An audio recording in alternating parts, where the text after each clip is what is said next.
Hi hello. അപ്പം ഇന്ന് നമുക്ക് ഓല എന്ന് പറയുന്ന കഷ്ണമീൻ കിട്ടിയിട്ടുണ്ട് കേട്ടോ. അത് നമുക്ക് ഫ്രൈ ചെയ്യുന്നത് എങ്ങനെയാണെന്ന് നോക്കാമല്ലോ. ആദ്യം തന്നെ നമുക്ക് പേസ്റ്റ് ആക്കാനുള്ള സാധനങ്ങൾ എന്തൊക്കെയാണെന്ന് നോക്കാം. പച്ചമുളക്, ചീരാമുളകോ സാദാ മുളകോ ഏത് മുളകും എടുക്കാം. പച്ചമുളക്, ചെറിയ ഉള്ളി, വെളുത്തുള്ളി, കറിവേപ്പില, മുളക് പൊടി, മഞ്ഞൾപ്പൊടി, ഉപ്പ്, കുറച്ച് തേങ്ങയും കൂട്ടിയിട്ട് നമുക്ക് ഇതെല്ലാം കൂട്ടി ഒരു പേസ്റ്റ് ആക്കി എടുക്കണം.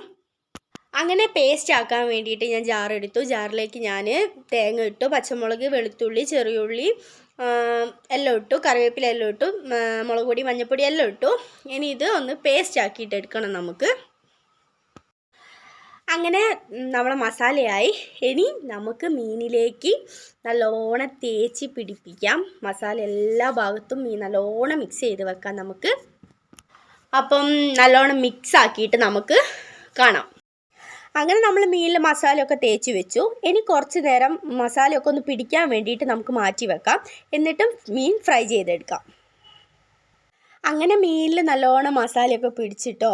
ഇനി നമുക്ക് അടുപ്പത്തേക്ക് ചീഞ്ചട്ടി വെക്കാം. ചീഞ്ചട്ടിയിൽ വെളിച്ചെണ്ണ ഒഴിച്ചിട്ട് വെളിച്ചെണ്ണ നല്ലോണം ചൂടായി വരട്ടെ.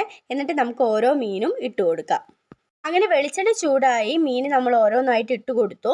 ഇനി നമുക്ക് ഫ്രൈ ചെയ്തെടുക്കാം. അങ്ങനെ ഞാനൊരു ഭാഗം മറിച്ചിട്ടു മീൻ. ഇനി അപ്പുറത്തെ സൈഡും വേവട്ടെ. അങ്ങനെ മീൻ രണ്ട് സൈഡും വെന്തു. ഇനി ഈ കുഞ്ഞു വീഡിയോ എല്ലാവർക്കും ഇഷ്ടപ്പെട്ടാൽ ലൈക്ക് ചെയ്യുക, ഷെയർ ചെയ്യുക, കമൻറ്റ് ചെയ്യുക, സബ്സ്ക്രൈബ് ചെയ്യുക. അപ്പോൾ ഓക്കെ, ടാറ്റ, ബായ്.